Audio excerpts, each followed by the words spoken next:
Hi friends, ప్రతి మనిషికి కష్టం అనేది ఏదో ఒక రోజు తప్పకుండా వస్తుంది.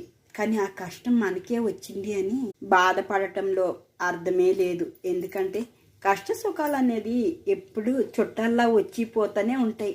మరి దానికి బాధపడతామా? కష్టం వచ్చేటప్పుడు బాధపడటం, సుఖం వచ్చేటప్పుడు సంతోషంగా ఉండటం అది జీవితం కాదండి. కష్టం వచ్చినా సుఖం వచ్చినా ఎప్పుడు ఒకేలా నవ్వుకుంటూ చిరునవ్వుతో గడిపేదే మంచి జీవితం. జీవితము అంటే కష్టం వచ్చినప్పుడు బాధపడటం కాదు, అలాగే సుఖం వచ్చేటప్పుడు సంతోషించడం కూడా కాదు. ఎప్పుడూ ఒకేలా ఇంటిలా నడుచుకోవటమే జీవితం అని నేను అనుకుంటున్నా.